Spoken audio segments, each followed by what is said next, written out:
नमस्कार, आदाब, सत श्री अकाल। आई मीडिया के सोशल मीडिया प्लेटफॉर्म पर आपका स्वागत है। पिछले वीडियो में हमने बात की थी सनातन धर्म के बारे में। आज हम बात करेंगे इस्लाम धर्म की उत्पत्ति के बारे में। दरअसल भारत में मुस्लिम राज को समझने से पहले इस्लाम की उदय की जमीन को समझना बेहद जरूरी है। इस्लाम एक ईश्वरवादी धर्म है। यह अल्लाह की तरफ से अंतिम रसूल और नबी मोहम्मद द्वारा इंसानों तक पहुंचाई गई अंतिम ईश्वरीय किताब कुरान की शिक्षा पर आधारित है।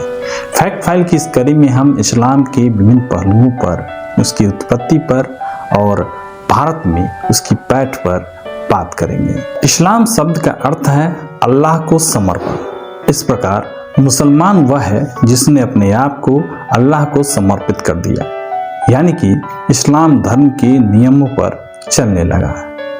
यह मूलतः एक ईश्वर को मानने वाला है। मतलब यह है कि इसमें सिर्फ एक ही ईश्वर की उपासना की जाती है। एक ईश्वरवाद को अरबी में तौहीद कहते हैं, जो शब्द वाहिद से आता है। इसका अर्थ है एक। इस्लाम में जिस एक ईश्वर को प्रमुखता दी गई है उन्हें अल्लाह कहा गया है। ऐसा माना जाता है कि अल्लाह अद्वितीय हैं, इनकी न कल्पना की जा सकती है, न ही समझा जा सकता है, न ही उनके प्रतिबिंब की कल्पना की जा सकती है। यही कारण है कि इस्लाम धर्म में मूर्तियों का कोई स्थान नहीं है, न ही कोई मूर्ति या चित्र अल्लाह का मिलते हैं। अब बात इस्लाम धर्म के उदय की।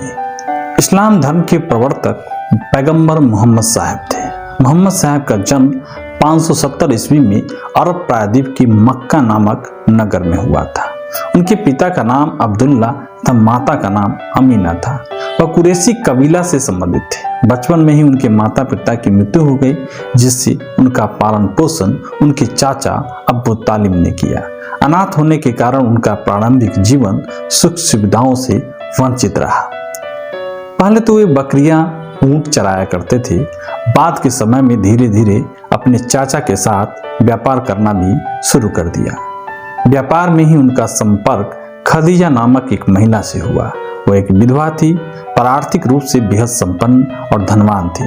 मोहम्मद साहब ने उनसे निकाह कर लिया।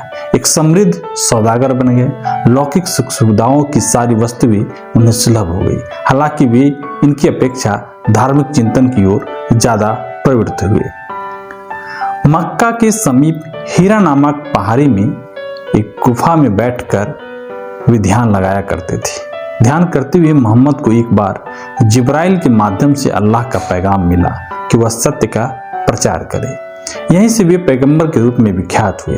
उन्होंने 612 ईस्वी में इस्लाम धर्म की स्थापना की। इस्लाम में यह माना गया है कि अल्लाह मनुष्यों की समझ से परे है, वह अद्भुत और विलक्षण है। उसके समान कोई दूसरा न हुआ है न होगा। मोहम्मद साहब ने कभी यह नहीं बताया कि जब उनकी मृत्यु हो जाएगी तो इस्लाम धर्म को आगे कौन चलाएगा। इस्लाम धर्म नया नहीं देखने को मिला था। ऐसे में जब 632 ईस्वी में पैगंबर मोहम्मद साहब की मृत्यु हो गई तो यह सवाल उठा कि इस्लाम धर्म अब आगे कौन चलाएगा। उनकी मृत्यु के बाद इस्लाम धर्म में खलीफाओं की महत्वपूर्ण भूमिका रही। 632 से लेकर 661 ईस्वी के काल को इस्लाम धर्म में खलीफाओं का कार्यकाल कहा जाता है। इस्लाम धर्म में 4 खलीफा हुए, अबू बकर, उमर, उस्मान व अली। इस्लाम धर्म में पहले खलीफा अबू बकर थे। अबू बकर का कार्यकाल लगभग 632 से 634 तक सबसे छोटा कार्यकाल माना जाता है। अबू बकर का इस 2 साल के छोटे से काल में प्रमुख कार्य विद्रोह का दमन था, क्योंकि मोहम्मद साहब की मृत्यु के बाद इस्लाम धर्म की सत्ता को लेकर काफी ज्यादा विद्रोह होने शुरू हो गए। अबू बकर के बाद इस्लाम धर्म में उमर दूसरे खलीफा के नाम से जाने जाते हैं। लगभग 636 से 644 तक उमर का 10 साल का कार्यकाल ठीक ठाक रहा। दूसरे खलीफा का प्रमुख कार्य विस्तार की नीति से शुरू हुआ। उमर ने पश्चिम से पूर्व तक इस्लाम को फैलाया था। ईरान, इराक और मिस्र तक इस्लाम धर्म का विस्तार किया। उमर के बाद इस्लाम धर्म में उस्मान तीसरे खलीफा हुए। उस्मान का कार्यकाल लगभग 644 से 656 तक का चारों खलीफाओं में सबसे लंबा कार्यकाल माना जाता है। इस्लाम धर्म में उस्मान की बहुत अहम भूमिका रही। प्रमुख कार्य इस्लाम धर्म का नियंत्रण मध्य एशिया तक किया गया। उस्मान ने दूसरे महाद्वीप में भी इस्लाम धर्म का विस्तार किया। ऐसा माना जाता है कि अली पैगंबर मोहम्मद साहब के दामाद थे। अली इस्लाम धर्म के चौथे खलीफा हुए। उस्मान के बाद और अली का कार्यकाल लगभग 656 से 661 तक का रहा। ऐसा माना जाने लगा था कि अली के काल में ही विद्रोह की शुरुआत हो गई थी।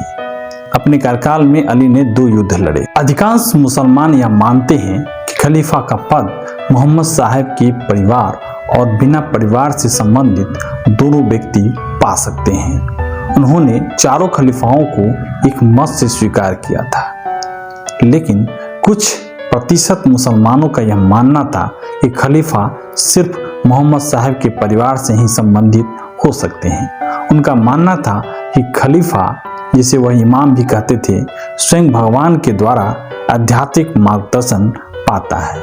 इनके अनुसार अली पहले इमाम थे। तो इस प्रकार चारों खलीफाओं को मानने वाले अधिकांश मुसलमान थे। वे सुन्नी मुसलमान कहलाए गए।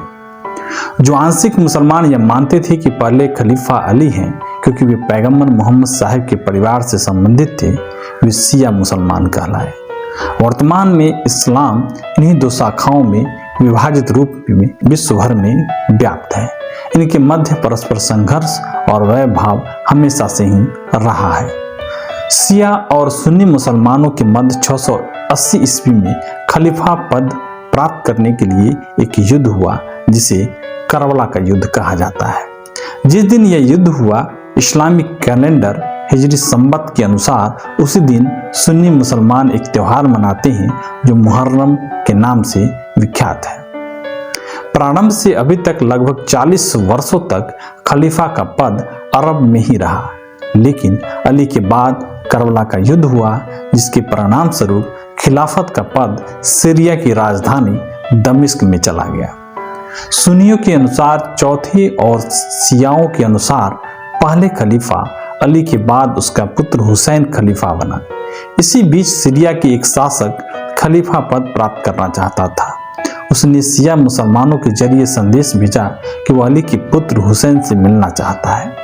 हुसैन अपनी एक छोटी सी सेना के साथ उनसे मिलने के लिए गया, लेकिन सीरिया के शासक वहां पूर्णतः युद्ध की तैयारी किए हुए था और दोनों के बीच एक भीषण युद्ध हुआ जिसे करबला का युद्ध कहा जाता है।